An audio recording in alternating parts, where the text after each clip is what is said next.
Well, good afternoon and welcome to the LDA Daily. Today is June 25th, 2019. I'm your host, Rick Maggio, brought to you by LearnDigitalAdvertising.com. Let's jump into today's internet marketing news. First on the list, we have Yelp announcing some changes to business pages. Basically, what they're offering are additional services to upgrade your listing, primarily around badges.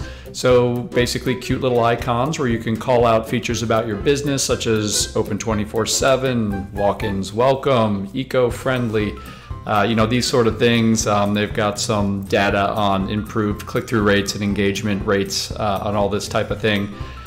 Generally, these badges run you about $1 or $2 per day per profile. So, something you could add or consider with your Yelp listing. Additional features that they're offering now also is a new portfolio section. So it's a little more robust where you can show past work and talk about past projects.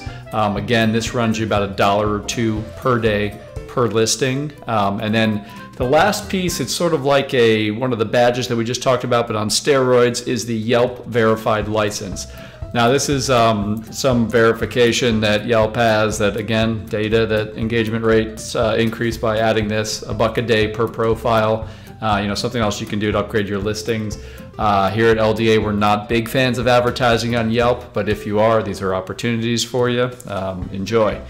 Next up, it has to do with Bing Ads. So as Bing Ads continues its quest to catch up to Google Ads, they're now offering improved tracking. So part of this is parallel tracking, and this is really if you're trying to, obviously send traffic to a final URL, but ping off of some sort of tracking system along the way for attribution or for whatever other reason you do.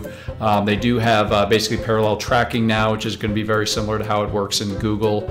And that's basically where the user's taken to the final URL, and that tracking URL then sort of fires on the side and does all that on the side. So the real purpose for this is really just to speed up that user interaction so that the user doesn't sort of see that redirect occur. More trust from the user end, that sort of thing. In addition to that, the tracking templates that they used have a ton of more or extra custom fields. So a lot more custom options if you're big into the tracking mechanisms.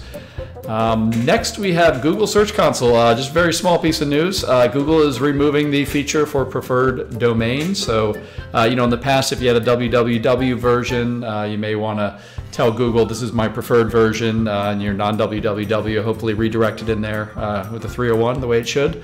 Google's through Search Console just removing this now. The messaging behind this really is that it didn't have a lot of value, probably no SEO impact in the past.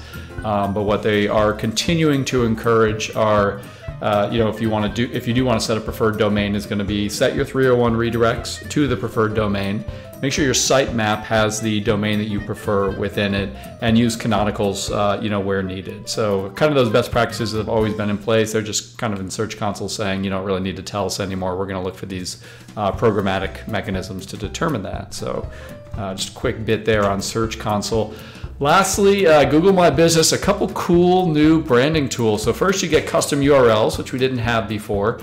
We went ahead and claimed a couple of profiles that we thought were very unique names, and we'd have no problem getting the exact custom URL we wanted. And that is not the case. They're taken already. So if you haven't done this already for yourself or your clients, you may want to sort of capture those short URLs similar to what you might have on Facebook or any other social network.